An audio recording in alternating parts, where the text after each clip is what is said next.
Welcome to another weekly best of 3 sideboard guide. So I've decided to start making this series because every time that I've looked up sideboard guides online, most of the hits are based off of opinion, and so I'm going to try to take more of a data-based approach to what cards have been performing well against which archetypes, and some of my thoughts on the current sideboard guide. So this is the a tournament winning list. It got a top 3 in week 9 of Lost Caverns of Ixalan. Can't remember who was actually piloting the list, but you see a lot of Rakdos midrange looks very similar. The only difference maybe is whether or not you're deciding to run Akalazots instead of the Bonehorde Dracosaur. Basically, though, you're trying to loop Cruelty of Gix, bringing in the Trumpeting Carnosaur, which can find more Cruelty of Gix, and you just overwhelm your opponent. Geological Appraiser is really good for hitting the Discover. Shieldred the Apocalypse is really good for card draws, just a great mid-range threat. We've got one Liliana of the Veil in the main, and this one, in theory, does well against Domain. Gix Yawgmoth Praetor should give us some card advantage for when our Deep Cavern Bat is getting in the air. We've got Preacher of the Schism, which was a nice mid-range threat that we got in Lost Caverns of Ixalan. And so this one can give us additional card draw as well.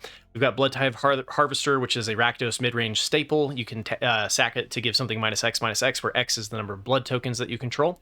Then we've got Go for the Throat and Cut Down, which is great removal in black. 4 copies of the Deep Cavern Bat, which is, we're starting to see this a lot in Esper midrange, Dimir midrange, Rakdos midrange. This basically forces our opponent to play more point removal than they might be used to playing. And then we have 1 copy of Anoint with Affliction, over a third copy of the Go for the Throat. And this one was, I think, speculated to be good against the Mosswood Dread Knight in Golgari. But we'll talk about the specific matchups and get into it from there. As far as the sideboard goes, we do have 2 more copies of Cut Down for a total of 4. We have 2 copies of Duress, and 1 more copy of Anoint with Affliction, 2 more copies of Liliana of the Veil, 1 copy of Breach the Multiverse, 2 Extract the Truths, which is kind of like Duress, but can hit creatures, and then it can also be an Edict for an enchantment, 1 Abrade, 1 Brotherhood's End, and 2 Gix's Command. So with that, let's hop into the matchup specifically and kind of talk about where I think the deck could be improved. All right, so like I mentioned, this is kind of a work in progress, because this is, it's the second time that I've been doing this. Last week I covered the Bant Toxic deck, and every week I'll be putting up a poll for what I should cover next Friday, and so look for that on YouTube. And I think we've already had 1 request for Azorius Soldiers, so I'll be sure to get that one on the list here. But yeah, like I said, I've seen a lot of sideboard guides that are kind of just based off of random opinion and not really a lot of substance. So I'm trying to give a little bit more substance. And it's one of those things that you can take it with a grain of salt, right? This is what the data is saying. It's not a matter of opinion. And, you can kind of take it and improve upon your own sideboard decisions. I think there's some good insights in the data, or I wouldn't be doing it. So first up, what I like to do is look up at the top performing cards using a tracker. So here we've got the data from Untapped, which is a Magic the Gathering tracker, and we're looking at best of 1 because there tends to be way more data in best of 1 just because of how many matches can be played in best of 1 versus best of 3. So it's not perfect, but it does give us an idea of what the top performing cards are for each archetype and each matchup. So the top performing spells against Esper midrange here are Cruelty of Gix at 55.1%, Shieldred the Apocalypse at 55%, and Akalazots Deepest Betrayal at 54.6%. And notably, the Takenuma, Abandoned Mire, and Restless Vents are both at the top of the list for lands, which I think indicates that the matchups are good if you can get to your late game, because the Takenuma and the Manland tend to be better the longer the game goes on. We can also look at the overall win rate for the matchup is above 50%, so I do believe that this is a favored matchup for Rakdos midrange. And the lowest performing spells are Gix Yawgmoth Praetor, and Cut Down, and Liliana, Gix Yawgmoth Praetor, Cut Down, and Trumpeting Carnosaur. And then if you look at the sideboard cards specifically, we've got Liliana of the Veil coming in at 53% and Extract the Truth at 50.4%. So Notably here, Gix's command was not available in the best of 1 data, but was number 2 against Esper midrange if we look at like mono black. So that in mind, my suggestion for the best of 3 sideboard against Esper midrange would be to bring in 1 Anoint with Affliction, 1 Go for the Throat, 1 Gix's command, and take out the Gix's Yawgmoth Praetor, take out the 1 copy of Lily, and take out 2 Trumpeting Carnosaurs. So our removal spells, like Anoint with Affliction and Go for the Throat, do very well at disrupting our opponent's early plays and helping us stall until we can hit our top performing card, Cruelty of Gix. And we also need to remove enemy Dinix so that we can actually use our graveyard so that it doesn't block us from reanimating our graveyard with Cruelty of Gix. So the point removal is very important. And then Gix's command works particularly well against Esper midrange because of the Wrath effect, being able to kind of, it pairs up very nicely with their mid-range go wide strategy. So we get to wipe the board of 1/1 tokens that have spawned from Wedding Announcement. We get to destroy all of their cheap flyers, or 1/1 rats if they're playing the version that's running Lord Skitter. And then the card advantage strategy off of Gix and Liliana of the Veil to make them discard is not the most effective strategy against the Esper mid-range deck. And one of the issues, I think, with the Gix Yawgmoth Praetor is being able to actually get the damage in. We've seen it in Esper midrange and in Dimir midrange, where you can take advantage of more cheaply costed flyers and higher evasive threats. Rakdos is just really good at removal early into its late game Discover package, right? So the Gix Yawgmoth Praetor doesn't work very well in this matchup, and neither does Liliana of the Veil. And sacrificing their opponent's creatures does very poorly against the tokens with Wedding Announcement. And then we can cut 2 copies of the Trumpeting Carnosaur, which lowers the overall threats within the deck, but Esper midrange tends to have a lower number of removal spells. So the data suggests that removing Trumpeting Carnosaurs could be a good way to go about it, and focusing on increasing the amount of point removal over the number of threats within the deck. So we can continue to repeat this process for Domain, and you can see here Domain is it looks like a difficult matchup. The top spells are Anoint with Affliction, Gix Yawgmoth Praetor, and Aklazot's Deepest Betrayal. And the win rate is well below 50%, and very difficult matchup indeed. And are the weakest spells in the deck are Go for the Throat, Cut Down, and Shieldred the Apocalypse. And as we look at the sideboard, Extract the Truth is our top performing spell in the sideboard. And if you look up, Duress is the top performing spell in mono black against Domain. So my recommendation here is it's going to be a difficult uphill battle, and to bring in both copies of bring in the 2 copies of Extract and the 2 copies of Duress, cut 2 copies of Go for the Throat, and cut 2 copies of Cut Down. And you'll notice in the sideboard that Breach the Multiverse was included, and it's common to sub this in specifically against Domain in hopes of trying to snag an Atraxa. But the success of this strategy in the data is not reflected. So other thoughts too is that Liliana is number 3 against Domain in mono black. So you could bring in 2 copies of Liliana and cut 2 copies of Shieldred the Apocalypse. That could be an improvement for this matchup. But either way, it's going to be a very difficult matchup. And another question that I have that's not really reflected in the data is whether or not Extract the Truth is actually better than 2 copies of Duress. But being able to attack both, take the Sunfalls out of your opponent's hand while also affecting their Atraxas and their Archangels. For now, I think keeping it with 2 Extract and 2 Duress is fine. But what's interesting, I think, to note is that previously, I think Extract the Truth was brought in over Duress for the Esper midrange matchup, which we saw the data reflect very poorly on. So it's at least something to think about or to explore, is whether or not just 4 copies of Duress would actually work better in this matchup. So the reason why Extract the Truth and Duress is good is because we can remove the top-end threats like Atraxa and Archangel, and remove the Sunfalls with Duress, and hopefully everything lines up well. And then our spot removal of Go for the Throat and Cut Down does not have very many threats. The Topiary Stomper on 3 is really the only thing that you can hit with Go for the Throat, and they may not even hit that on 3, and then it's just sitting dead in your hand.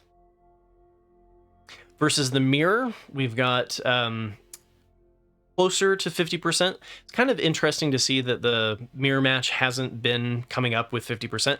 It's partly because of how the data is parsed on the website, and it's looking at Rakdos matchups across the board. So whenever I look at this, it's like, okay, well, maybe there's a different Rakdos list that's more specifically geared towards the mirror match or towards best of one in general. But it still gives us a good idea of what's like performing well.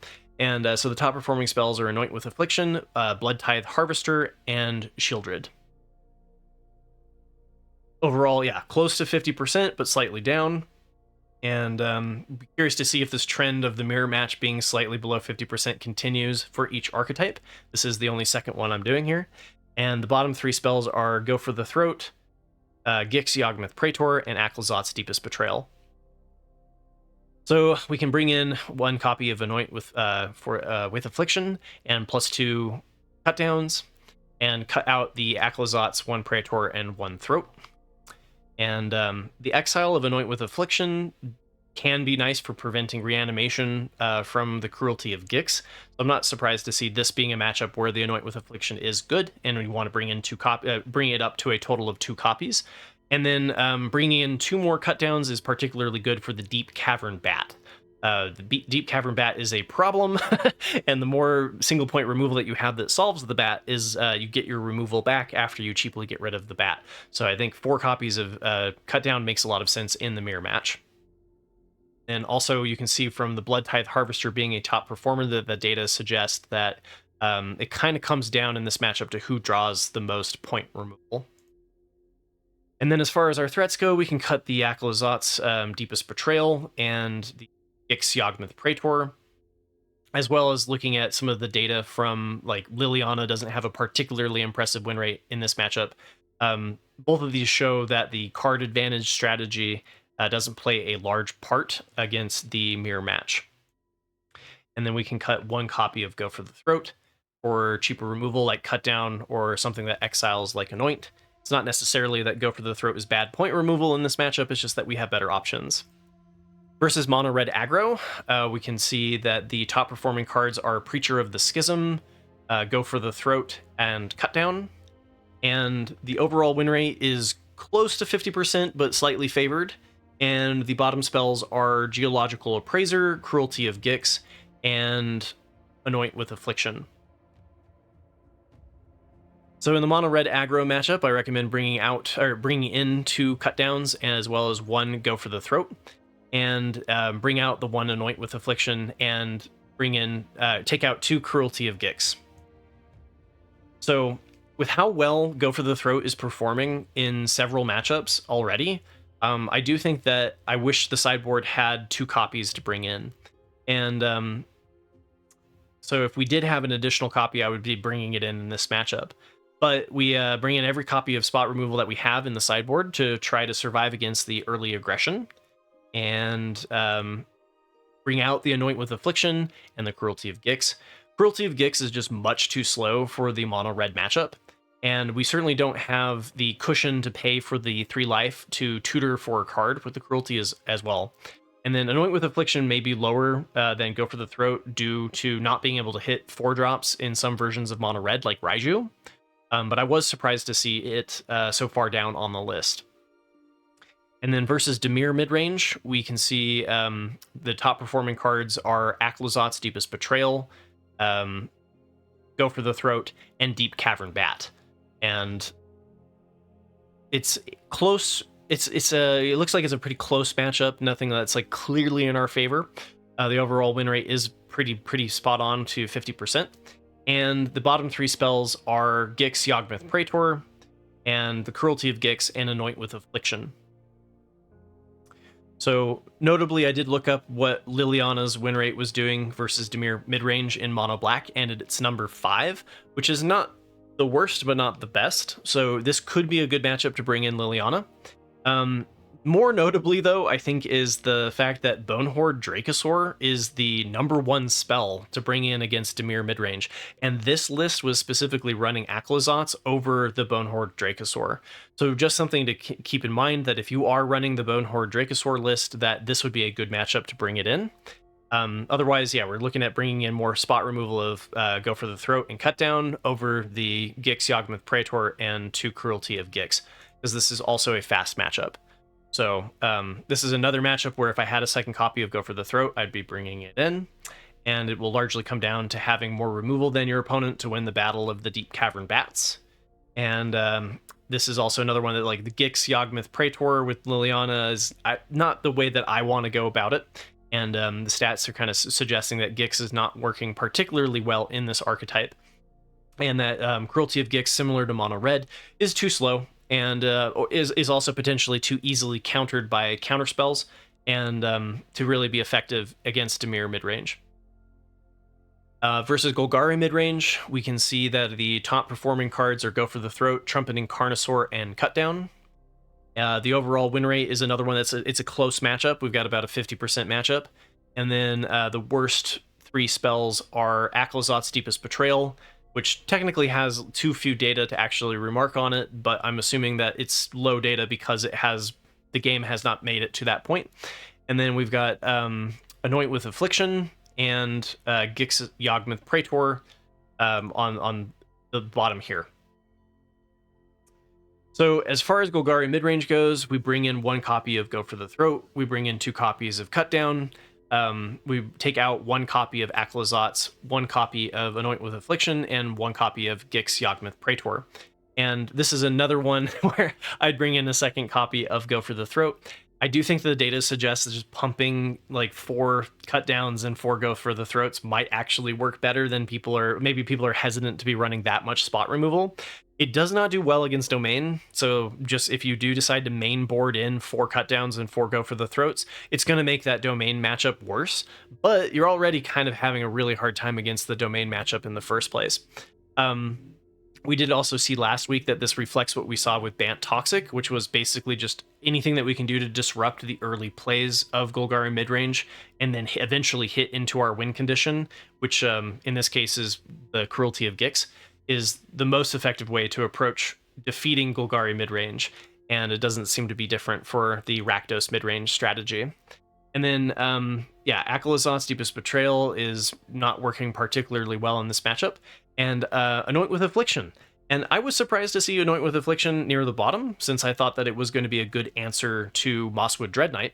However, the more that I looked into it, it kind of starts to make sense. The Gix Yawgmoth Praetor also is being in the bottom, shows that card advantage is not really critical to this matchup, more so than it is just disrupting their early plays.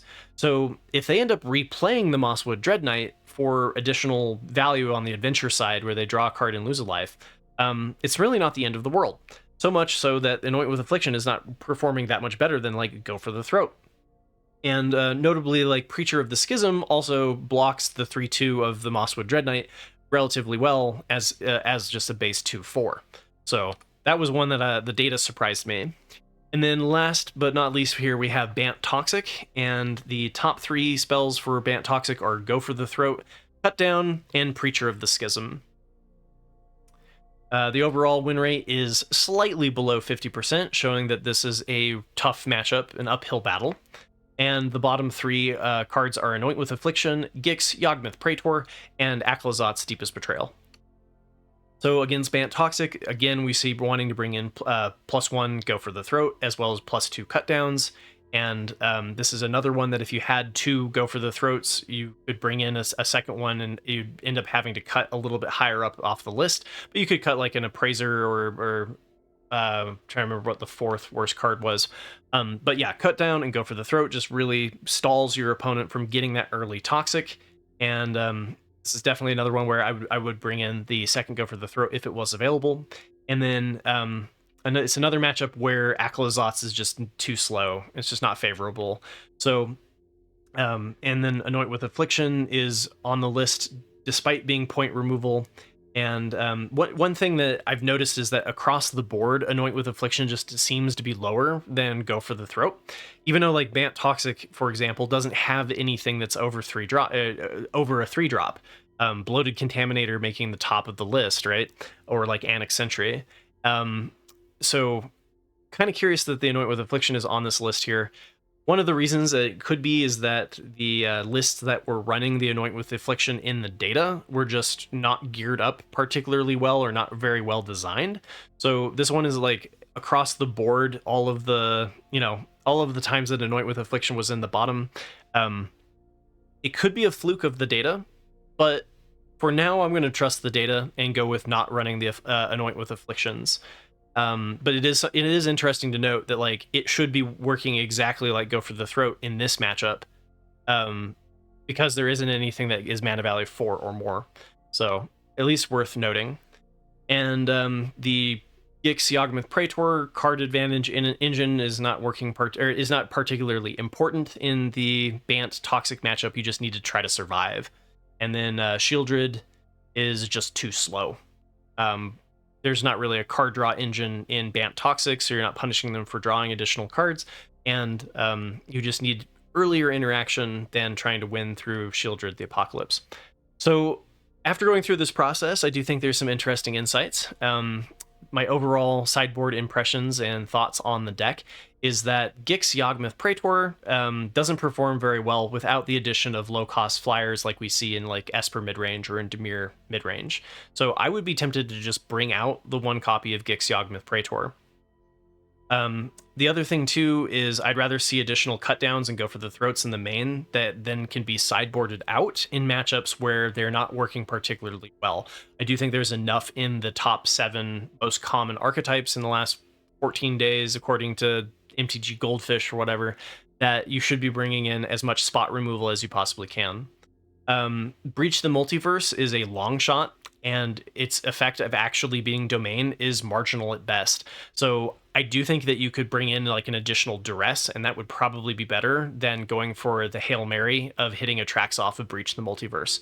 As far as whether or not to run Akhlazotz or the Bonehorde Dracosaur, I think that the Akhlazotz is worse than the Dracosaur. So if I compare the data, they have an equal win rate across all of the matches, but in the top 7 most, the fact that the Bonehorde Dracosaur is so good in the mirror match against other Rakdos midrange decks, I think I would be running the Bonehorde Dracosaur. That's not necessarily to say that it's absolutely worse, it's just worse against specific matchups. The other thought that I had is potentially removing Liliana. I think that as far as the matchups where I really want to be bringing in Liliana, it's always a question mark. I don't think the data says like, yes, this is a matchup where you bring in Liliana 100%. And so I would be tempted to remove the 1 copy from the main as well as the 2 copies in the sideboard. They do work, they do work marginally well against Dimir or against Domain to try to hate on their hand further and to make them discard. And like I mentioned, there were a couple of matchups where like you could bring in Liliana, but I don't think that it's just like cut and dry. And then lastly, the Brotherhood's End and Abrade kind of felt like a last-minute inclusion. The Brotherhood's End isn't particularly good against the current meta of the top 7. It is good against the board flood strategies like Azorius Soldiers, but we've seen a downtick in how often we're bumping into the Azorius Soldiers. And then Abrade is really just like an answer to the Urbresk's Forge in Mono Red. Or for the Azorius Artifacts deck specifically. So, and that's another one that like you don't see a whole lot of to justify bringing in the Abrade in the sideboard. So I do think that there could be some tweaks here to improve upon the deck in that sense. If you've made it to this point, thank you very much for listening to my best of 3 sideboard guide. This is a work in progress, so if you have anything, any tips that you would, any feedback, I'd love to hear it. And look for the poll later. That will be for the next week's sideboard guide. And let me know what you think about the overall approach and whether or not you think this way of using data is useful or if it's just like completely missing the point. And, sideboards are always an interesting point of discussion. So let me know where your strategy differs from what maybe the data is suggesting and maybe why. And I'm I'm playing around with the idea of making this a weekly series, but it's a little bit of an asterisk. It is a lot of work, and so it kind of depends on how well it does, or if anybody is willing to help donate to the cause. So if this helped you, donations are always welcome. And with that, be sure to leave a comment letting me know if it was a helpful endeavor, and good luck crushing your matches.